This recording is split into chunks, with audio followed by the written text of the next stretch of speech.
کہ اللہ تعالیٰ کو تنہائی کی عبادت بہت پسند ہے۔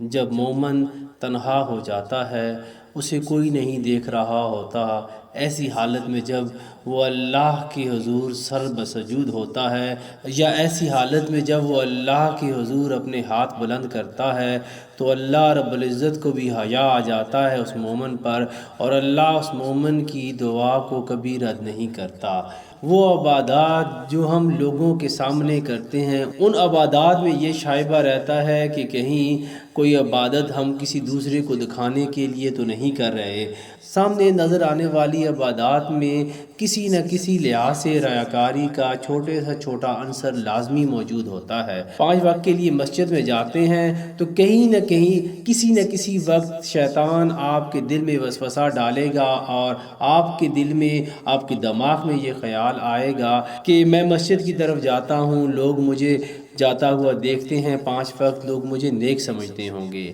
یہ آپ خود سوچتے نہیں ہیں، بلکہ اس طرح کے شیطان وسوسے ڈالتا ہے۔ لیکن تنہائی کی عبادت، ایسی عبادت جس میں کسی کو پتہ نہیں کہ آپ کدھر ہیں، آپ ہوتے ہیں اور خدا تعالیٰ کی ذات ہوتی ہے، ایسی عبادت اللہ تعالیٰ کو بہت مقبول ہے۔ ایک حدیث میں سیدنا ابو ہریرہ سے روایت ہے کہ حضور صلی اللہ علیہ وآلہ وسلم نے ارشاد فرمایا، اللہ تبارک و تعالیٰ ہر رات آسمان دنیا پر نزول فرماتا ہے۔ جب رات کا آخری یعنی تیسرا حصہ باقی رہ جاتا ہے تو ارشاد فرماتا ہے، کون ہے جو مجھ سے دعا مانگے میں اس کی دعا قبول کروں،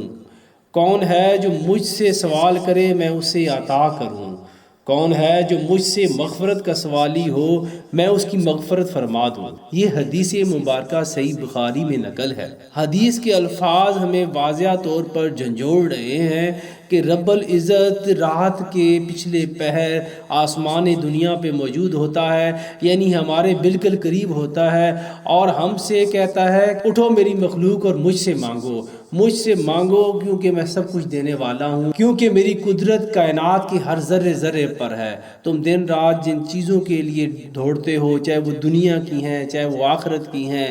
وہ چیزیں مجھ سے مانگو۔ تم مجھ سے جنت مانگو، تم مجھ سے دنیا کے خزانے مانگو، میں تمہیں دوں گا۔ رات کی اس پہر جب سب لوگ سو رہے ہوتے ہیں،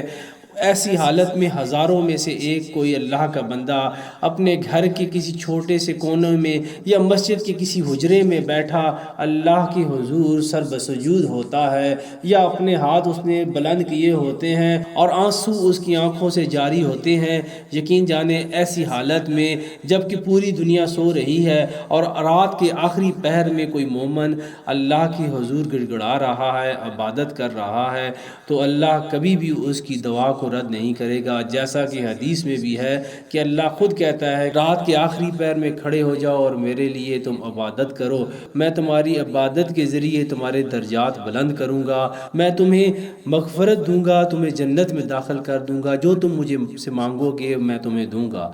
دنیا کی بھاگم دوڑ میں یہ ممکن نہیں کہ ہم ہر رات کے پچھلے پہر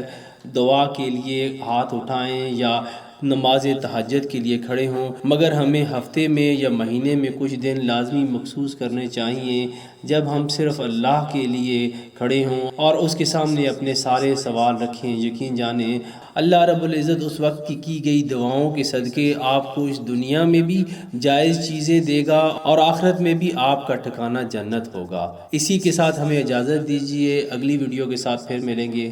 السلام علیکم۔